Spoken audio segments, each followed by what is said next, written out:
Yes, hello, Maria Vladimirovna. We have two questions today. First question. On October 13th of this year, the head of European diplomacy, Kaja Kallas, arrived in Kiev for a visit. During a press conference with the head of the Ukrainian Ministry of Foreign Affairs, Andriy Sybiha, she stated that the Russian economy has allegedly weakened, and that now, in direct quote, time is on the side of Ukraine, not Russia, as it was before. How can you comment on such a statement?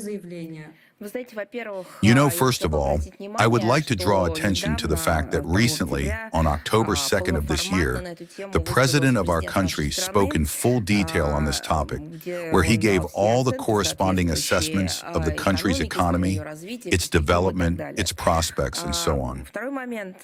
And second, I would like to point out that perhaps Kallas is not even aware that her structural division is the one imposing sanctions against our country. Despite the unprecedented sanctions pressure, our economy is developing.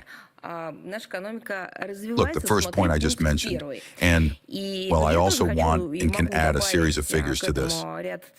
Moreover, the Russian economy continues to develop at rates higher than the economies of countries, not just Ukraine's, but of those countries that impose these very sanctions against us, meaning the countries of the European Union. I would like to remind you that over the past 2 years, Russia's GDP growth amounted to about 4%, while public debt indicators remain below 20%. At the same time, in terms of growth rates, Russia has entered the top 3 leaders among the G20 countries, ahead of Brazil and Turkey.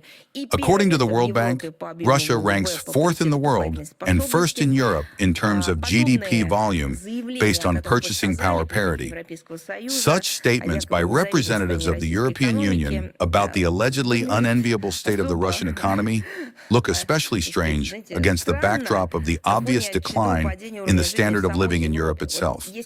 If everything were fine in the European Union, well, perhaps they would have the right to scoff. But given what is happening there, it might be useful for Kaja Kallas to at least occasionally familiarize herself with the economic indicators of the union she represents. Let's help her with that. In 2024, economic growth in the European Union amounted to 1%, while industrial production actually declined.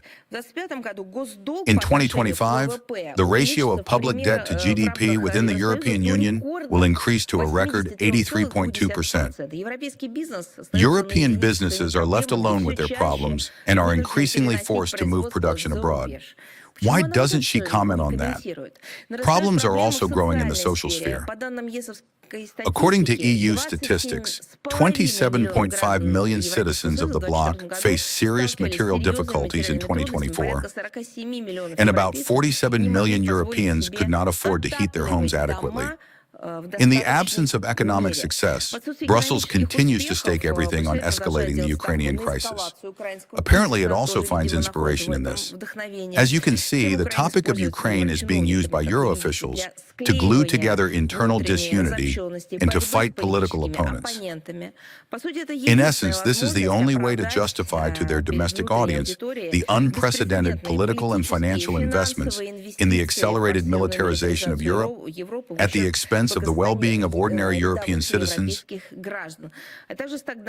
as well as the stagnation of the European economy resulting from anti-Russian sanctions measures and the failed socio-economic policy of the current EU leadership. They are also trying to justify it in some way. Therefore, blaming systemic errors and miscalculations on a mythical external enemy still goes unpunished for the European political class under conditions of total censorship within the EU. But we can see what they are doing in the information sphere. This allows figures such as Kaja Kallas to continue traveling around the world on European Union taxpayers' money, spreading fantasies detached from reality, while at the same time not answering their citizens' basic questions. What has happened to the European Union and where its former vigor has gone?